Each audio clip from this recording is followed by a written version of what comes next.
Bueno, hoy nos vamos a meter de lleno en una de las grandes búsquedas espirituales de la literatura. Hablamos, como no, de Siddhartha, esa novela clásica de Hermann Hesse. Es, en esencia, la historia de una persona en un viaje para encontrar el sentido de su propia vida. Y de verdad es una historia que merece la pena que analicemos juntos. Y es que aquí es donde empieza todo, justo con este conflicto.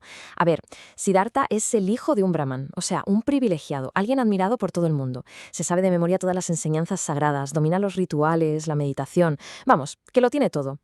Pero, y aquí está el kit de la cuestión, a pesar de todo eso, su corazón no está tranquilo. Siente un vacío enorme que ninguna doctrina, ninguna enseñanza ha sido capaz de llenar. Vale, pues para entender bien esta búsqueda, vamos a hacer un recorrido por las 6 etapas clave de la primera parte de su viaje. Veremos desde esa insatisfacción que sentía al principio, como Brahman, hasta cómo se sumerge de cabeza en el mundo de los placeres y los negocios. Así que volvamos a su juventud. Si lo miras desde fuera, la vida de Siddhartha parece, pues, perfecta. Lo tiene absolutamente todo para ser feliz. Pero claro, por dentro la cosa es muy distinta. Empieza a crecer una especie de descontento espiritual, algo que no le deja vivir tranquilo. Es que su vida en apariencia es ideal. Fijaos, es el orgullo de su padre, la alegría de su madre, es incluso el héroe de su mejor amigo, Govinda. Conoce las escrituras al dedillo, pronuncia el sagrado Om con una perfección que asombra. Es, en definitiva, ese joven que todo el mundo admira y quiere. Pero aquí llega el punto clave. Siddhartha empieza a preguntarse, ¿de verdad los rituales y las oraciones son el objetivo final? A ver, los baños sagrados son solo agua, ¿no? No te limpian el alma. Los sacrificios están muy bien, pero ¿dan la felicidad? Empieza a cuestionarse si todo ese conocimiento que ha acumulado revela de verdad la realidad última, el Atman, o si al final es solo repetir palabras sin sentirlas. Y entonces, claro, toma una decisión radical, pero radical de verdad. Decide abandonarlo todo, su casa, su comodidad, su estatus, todo. ¿Para qué? Para unirse a los sámanas. ¿Y quiénes eran los sámanas? Pues eran ascetas errantes que practicaban una autonegación, vamos, extrema, porque estaban convencidos de que solo destruyendo el yo podían encontrar la iluminación. Y con esto pasamos a su vida con los samanas. Ojo, que esta etapa es de una dureza física y mental increíble. Todo, absolutamente todo, con un único objetivo: aniquilar el ego. Es que en la filosofía de los samanas era extrema. Ayuna durante semanas enteras. Aprende a contener la respiración hasta el límite, a soportar el dolor hasta que literalmente deja de sentirlo. La meta era vaciarse por completo. ¿Para qué? Para que lo último, ese gran misterio, pudiera por fin despertar en su interior. Pero la conclusión a la que llega Siddhartha es lapidaria. Se da cuenta de que todas estas prácticas no son más que una huida, un escape temporal. De hecho, lo compara con lo que siente un borracho en una taberna. Un breve olvido, un aturdimiento, pero desde luego no la verdadera sabiduría.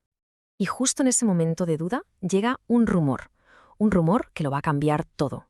Siddhartha y Govinda oyen hablar de un nuevo maestro, un tal Gotama, el Buda. Alguien que, según se cuenta, ha alcanzado el nirvana y ha conseguido detener la rueda de la reencarnación. Siddhartha escucha la doctrina del Buda y se queda impresionado. Es que es lógica, es clara, es perfectamente coherente. Explica el mundo como una cadena perfecta de causas y efectos, sin ninguna fisura. Y, lo más importante, muestra un camino claro para acabar con el sufrimiento. Y aquí vemos perfectamente el momento de la separación, la bifurcación de sus caminos. Govinda, su amigo del alba, encuentra por fin refugio en la doctrina del Buda y decide unirse a sus seguidores. Pero Siddhartha, aunque respeta profundamente al iluminado, elige otro camino completamente distinto. Y aquí llega la gran revelación para Siddhartha. Entiende que la verdad, la iluminación, es una experiencia personal, intransferible. Es algo que ninguna doctrina, por muy perfecta que sea, te puede enseñar con palabras. Se da cuenta de que tiene que encontrarla por sí mismo, por su propia cuenta. Justo al dejar atrás al Buda, Siddhartha sufre una transformación total. Se siente como si hubiera vuelto a nacer. Ese antiguo yo, el que siempre buscaba respuestas en los demás, ha muerto. Y a partir de ahora, su nuevo maestro va a ser el mundo mismo.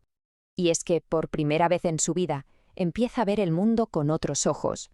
Ya no es una ilusión que hay que trascender, como le habían enseñado los brahmanes y los samanas. No, ahora ve una realidad hermosa, misteriosa, que está ahí para ser vivida. Deja de buscar un sentido oculto detrás de todo.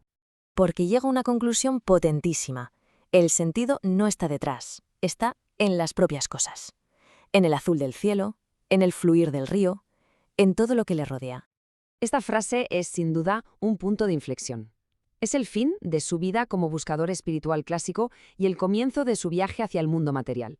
Un camino que, y esto es la gran paradoja, él está convencido de que es el que de verdad le va a llevar hacia sí mismo.